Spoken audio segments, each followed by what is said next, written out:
So we're not giving anything up, but we are clearly going to enhance what we currently do, and we will be providing supports through the whole entire year for the teachers.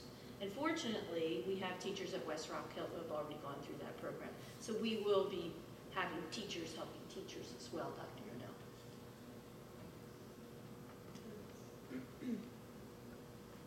I don't have a question, I just have a comment about, I'm glad that you touched on the 7th grade, how you might pull it through 7th grade and 8th grade, because that was going to be my question, was if you're aligning it K through 6, then how are you going to pull it through? So that's a plan. Okay, good. So is everyone okay then with this, the 3 of us going forward? So we'll go forward to the board meeting, Mr. Chickley. Thank you. Okay. So our next curriculum committee meeting is scheduled for September 10th, unless we add one to accommodate some needs for social studies. And then that brings us to public comment. Would anyone like to make a comment? Mrs. Furlong?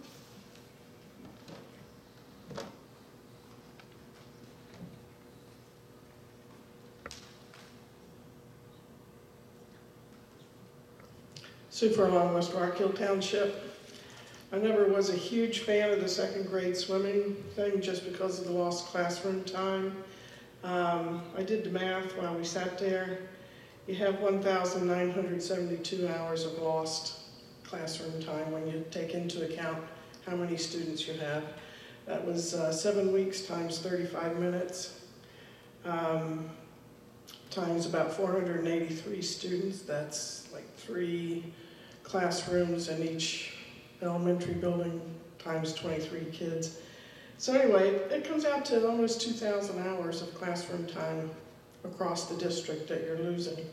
I've always thought, quite frankly, I put this pitch in, I always thought that at the middle school, find out who still can't swim and make that a phys ed class for just those kids, because you're only now busing from 3 locations instead of 7, and North walks over, so there's no transportation cost there, and teach those kids how to swim at that point.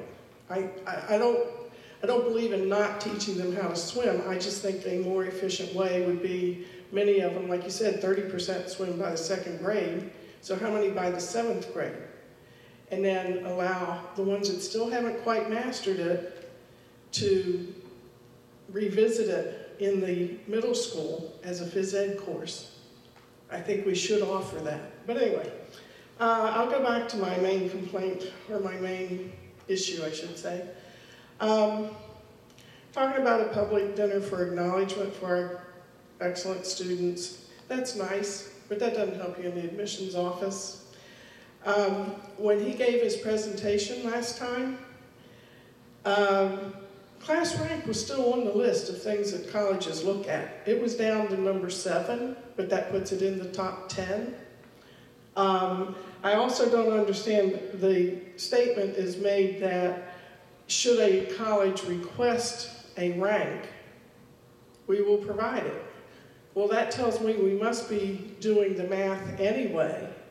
And quite frankly, if we have a flawed policy, we need to change that policy so that when the college does request it, it is an accurate or a better ranking system.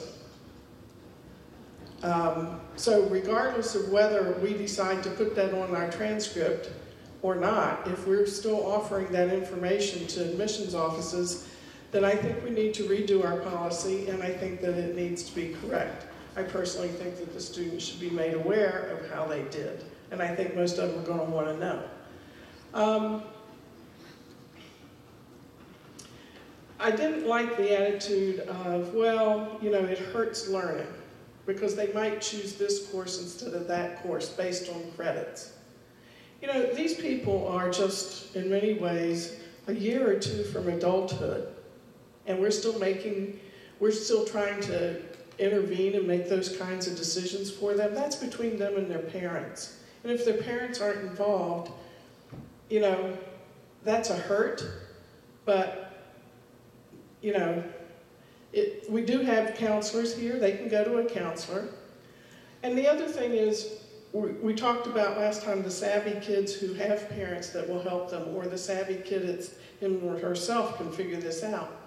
Why is it that we do not have a presentation by our academic counselors to our parents